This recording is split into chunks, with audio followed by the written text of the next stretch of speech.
What's one type you'll never date again? The type that makes you feel really bad about yourself. The type with a partner they didn't tell me about thinking face. It's just like a casual thing. Those that invalidate your feelings and are never in the wrong, no matter what. I also will not date girls who try to make me jealous. How am I supposed to know you actually love me if you won't fly into a jealous rage at me blatantly flirting with other men? You're being unreasonable. One-sided and pretty surface-level conversation type. Never again. The smartest guy in the room guy. He was a know-it-all and no one could tell him any different. It was insufferable. Always on the phone type. Clingy girls. Like for real, she made me sit on calls with her for 5 hours at a time and she barely said, I wasn't allowed to hang up or have a tantrum, and there's some extra things I am not going to say here. Closeted. I don't want to be anyone's dirty little secret. Someone who seems like a victim in life. I wanted so badly to help my ex out. To get her out of her living situation. Help her get her finances and medical needs in order. I really stuck my neck out. Gave it 150%. Exhausted myself regularly just so I could help her out. I just wanted to see her quality of life improve. I just wanted her to feel like life was going okay. It was never enough. Eventually she moved in with me, and spent almost a year doing nothing but playing PS4, eating, and sleeping. Didn't even start looking for a job. Eventually I ended it, and a few months later she moved back to her mom's place. The day after, I woke up to literally hundreds of messages from her begging me to take her back.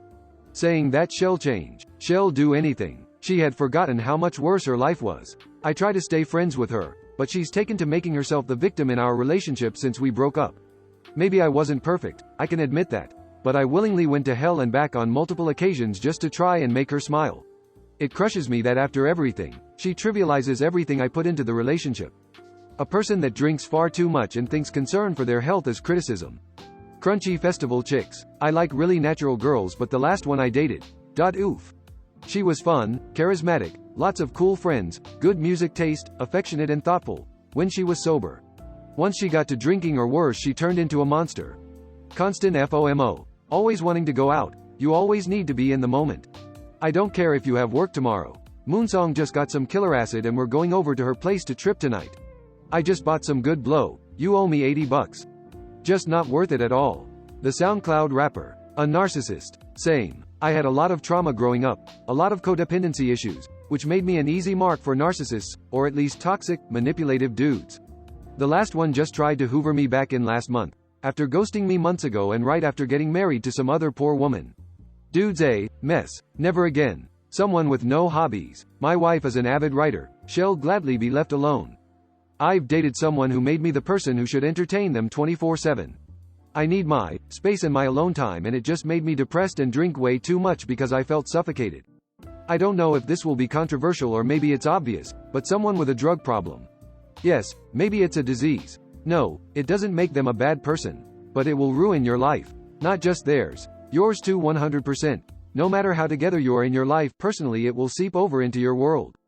The kind that says there's nothing wrong with their mental health even though there obviously is. I've dated the I have issues but don't need therapy type who just self-diagnosed and didn't actually care about therapy at all. They became a living meme. Any man who has a mom that is too involved. The I am a bad. The never-ending posturing is unbearable. Someone who pins their happiness on a relationship. No hobbies, friends, doesn't take care of their mental health. As long as I have you it's okay, like no, take care of yourself. I hate to say it. I was that in my last relationship. In fact, the last thing she said right before we broke up was, I'm not your therapist. Really made me think about how much pressure I was putting on her to make me give about myself since I never did.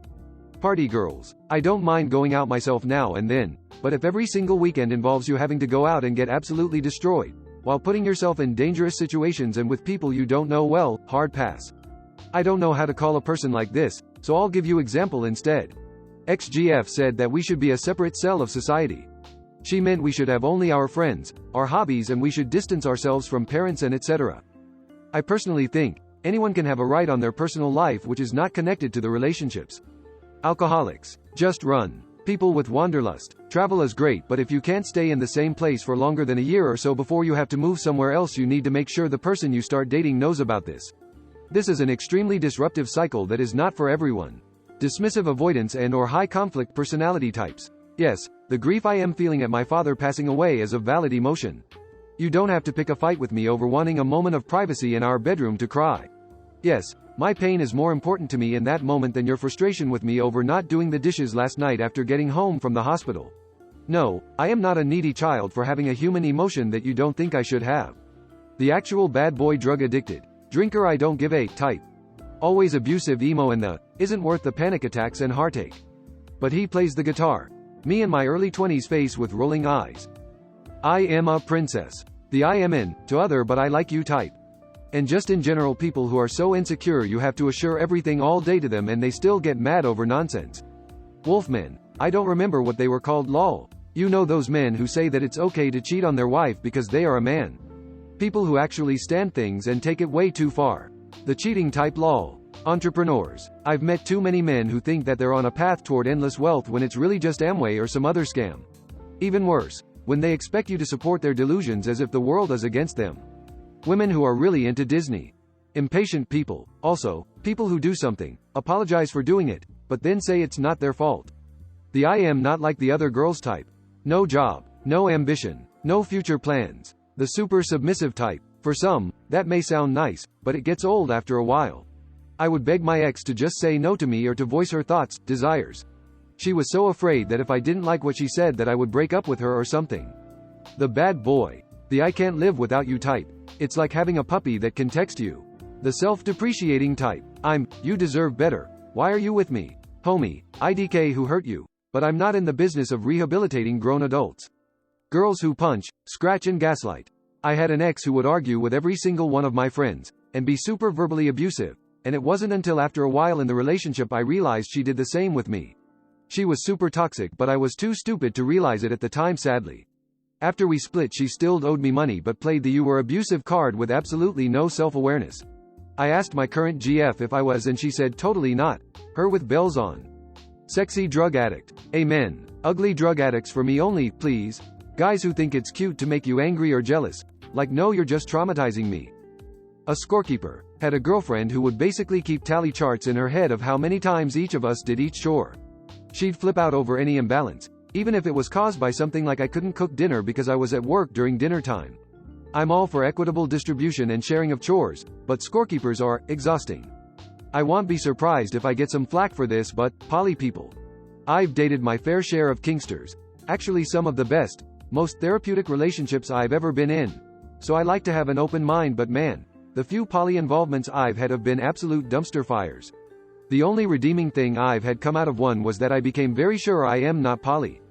The stoner hippie that wants to spend his savings on a bus to renovate it into a tiny house and drive around the country. That's a fine dream, and he was a great person, but we did not mesh in our views of the future. Men who think that hygiene comes last on their list of priorities. Someone who is morally superior, a judger. Anyone who has zero hopes, ambitions, dreams or plans for the future. Like a place they want to see, a goal they want to achieve. I don't give a if it's owning a cute cat, learning a language, traveling. It really doesn't matter as long as they at least have thought a tiny bit about what they want in the future. A dismissive avoidant. Unless they were in therapy for their avoidant attachment. Even then I would be very hesitant. Also spark chasers. Those people that chase the excitement and butterflies at the beginning of a relationship and break up when things settle down and become more comfortable. There's a lot of overlap with dismissive avoidance here. But I think a lot of people have also been influenced by fairy tales and Hollywood to think that the spark is always supposed to be there. Unfortunately, aside from a few signs, such as love bombing, these types are often hard to detect early on. Any woman who thinks me not drinking alcohol is a deal breaker.